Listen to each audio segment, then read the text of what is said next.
Well, it's hard to believe, but according to Oxfam, just 8 businessmen are as wealthy as the bottom half of the entire world's population put together. In other words, Bill Gates and 7 others are financially equal to 3.6 billion people put together. Here are some of the other key findings. Since 2015, the richest 1% have been more wealthy than the rest of the world's population combined. Now, Oxfam says the poorest 10% have seen their income increase by less than $3 a year between 1988 and 2011. A CEO in one of Britain's top 100 listed companies earns as much as 10,000 people working in a garment factory in Bangladesh. And Oxfam says over the next 20 years, 500 people will hand over $2 trillion to their heirs. That's more than the GDP of India, with its population of $1.3 billion. Now, 1.3 billion. Now let's go back to those 8 businessmen now. Here's a quick rundown of who they are.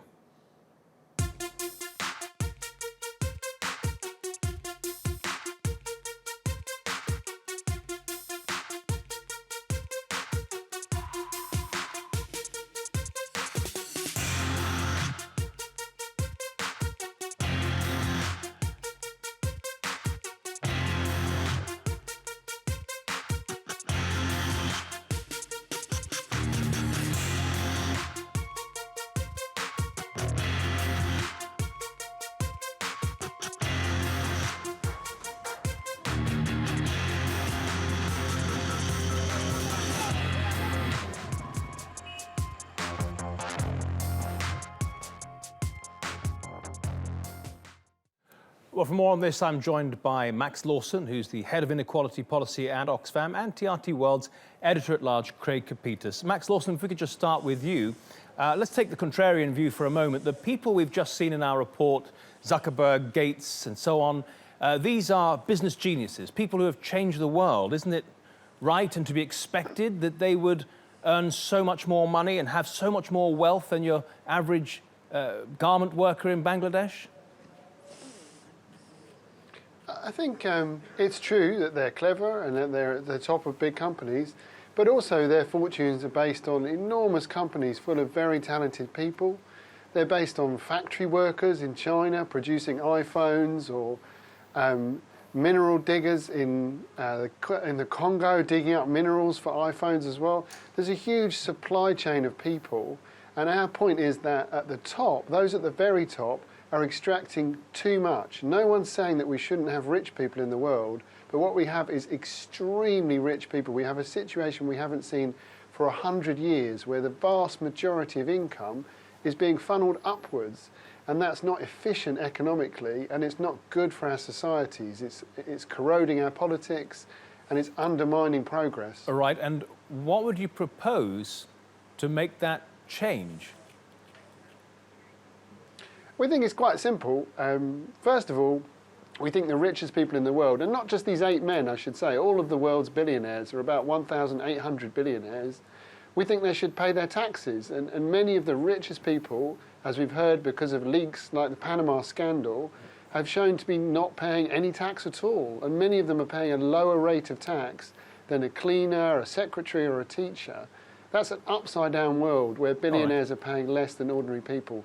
So they need to pay their taxes. I just want to bring in Craig Copetas. Craig, at the beginning, the launch of our programme, of course, you were doing a lot on the Panama Papers. You actually went to Panama, followed the paper trail. Any chance at all that any of the billionaires or politicians actually care about Max Lawson and Oxfam's points that he's just made? There are 2 baselines here. Number 1, Oxfam's statistical methodology is not the gold standard, it's the platinum standard. It's accurate. Oxfam's conclusions here, well, you'd have a better chance of coaxing a dog off a meat wagon than getting any of their resolutions into place. It doesn't work that way. What's going on here you can actually trace back to 1971. You talked about Bangladesh, when George Harrison gave the concert Feed the People in Bangladesh.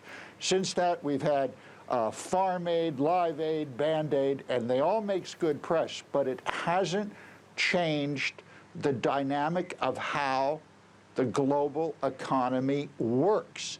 And just to give you a brief example, Oxfam's fantastic report here, which came out today, was met by a similar report from the World Economic Forum, which is meeting in Davos. And they described this situation as a weak economic recovery in the wake of the 2008 financial crisis has created, quote, an economic malaise. So the people we're talking about here see this as an economic malaise.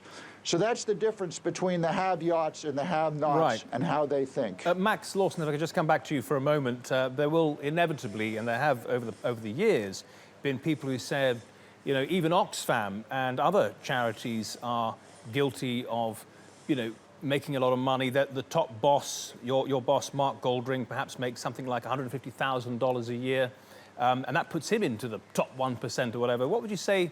What would you say to people who put that accusation forward? I think what we're talking about here is the problem of the super rich. We're talking about multi-billionaires who, if they wanted to spend their money, it would take them 1,000 lifetimes.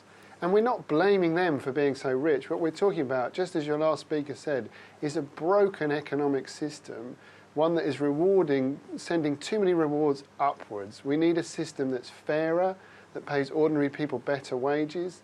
And there is a historical precedent here. If you saw in the 20th century, you saw tremendous inequality in the 1920s, but in the 50s and 60s and 70s, you saw inequality reduced because governments took the right steps on behalf of the majority, and you saw rich people not taking the rewards that we've seen over the last 30 years. Well, let me bring in... Other possibilities are out there.